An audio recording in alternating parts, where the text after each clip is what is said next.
Up in Canada, apparently the internet is as unreliable as the government. Bada bing, bada boom, people. Speaking of Canadian government being bad, unreliable, listen to this here. I'm going to play this. Apparently, it's from Daisy Media on Instagram. I couldn't find Daisy Media having posted it on Twitter. I'm not trying to give credit or deny credit because where I was able to find it was on Six Buzz TV, which is #1 in Canadian entertainment.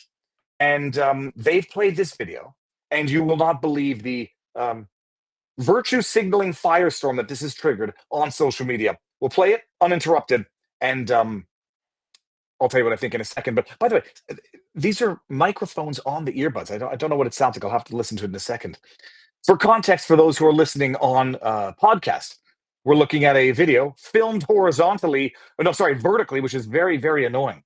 But I think it's how the kids do it on Instagram, of Justin Trudeau seemingly getting into a vehicle, and I don't know where security is. We'll get there in a second. And this is the confrontation, and I'll put that in quotes. This is the, quote, abuse that Justin Trudeau has to deal with from, quote, rabid Canadian citizens. I'm being facetious here. Listen to this. Mr. Prime Minister. Yeah. Please get the fuck out of BC. Have a wonderful day, Mal. Yeah, you suck. That's the outrage, people. I mean, even in the trolling, Canadians are more polite. That's the clip that has caused a firestorm on social media. Let me play it again because we want to talk about a few things in this video and then thoughts. This is a woman who's confronting, put it in quotes, Justin Trudeau while he's on vacation. Because if you don't know, by the way, we talked about it before they went on a 6-week vacation for Christmas. This is the same Justin Trudeau who has lost confidence of the Canadian government.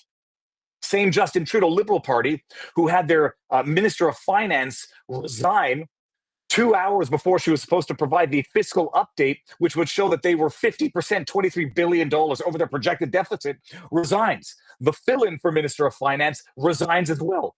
And then they go and break for 6 weeks for Christmas because nothing's too good for the government. Imagine people breaking for 6 weeks if they're not employed by the federal government. People, listen to this. Yeah, one more time. She approaches him. Mr. Prime Minister. Yeah. How did she know? I wonder. Please get the fuck out of BC. Have a wonderful day, Mal. Yeah, you suck. I've got to tell you something. The virtue signaling that triggered on social media was the most astonishing thing on earth. Oh, he's on vacation with family, leave him alone. Oh, this is not the way we behave. First of all, if I may have a word of advice for Justin Trudeau's security, it is kind of concerning or disconcerting that there would be such lax security around Justin Trudeau that the woman could have been much more malicious than telling someone to get the fuck out of BC. She could have been crazy. She could have been violent. And she got right up in Justin Trudeau's face to shake his hand. All it takes is to be smiling at first, and then Justin Trudeau's security will let anybody get through. Okay.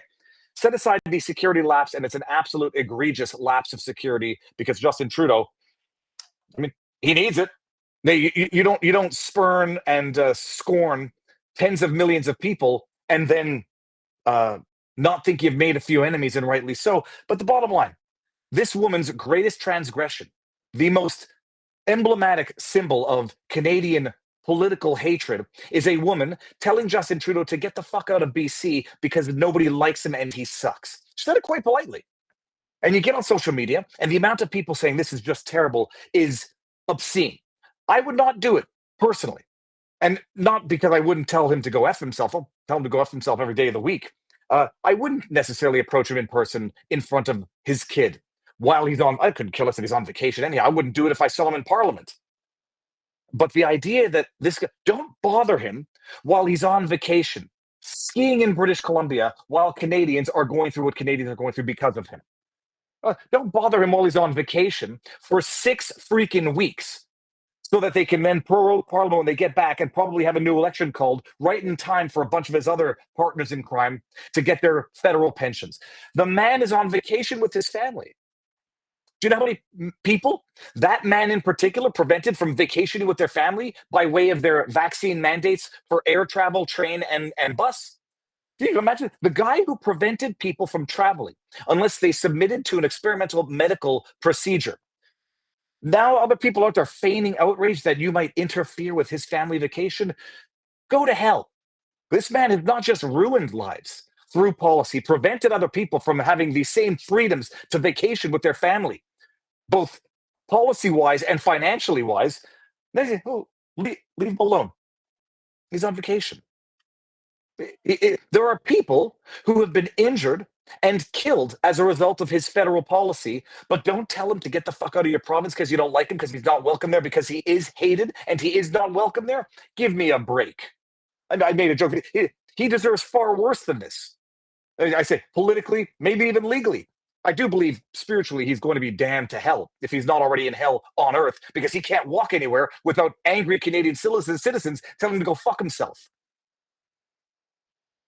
So, yeah, bottom line, you're not going to score any points on social media by feigning outrage that someone had the audacity, after that man ruined the lives of millions of people, ended the lives of thousands, if not maybe a little more, harmed tens of thousands, if not hundreds of thousands. Oh, you don't outrage that someone told him to get the fuck out of their province because he's not welcome? He isn't welcome. And that's the reality of what happens when you act like a filthy tyrant and abuse your population.